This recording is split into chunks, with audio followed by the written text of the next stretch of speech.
আজ বাংলার এই ছিদ্রত নির্যাতন অবিচার, এইরকম কলঙ্ক, এইরকম অভাব অভিযোগ আজকের দিনে সুভাষের আসার প্রয়োজন।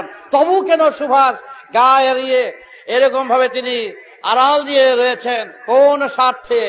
নিশ্চয়ই তার এমন একটা বৃহৎ কল্পনা নিয়ে তিনি চক্ষু বুঝে বুঝে আছেন, চোখের জলে ঝরঝর করছে এক বিরাট কল্পনা।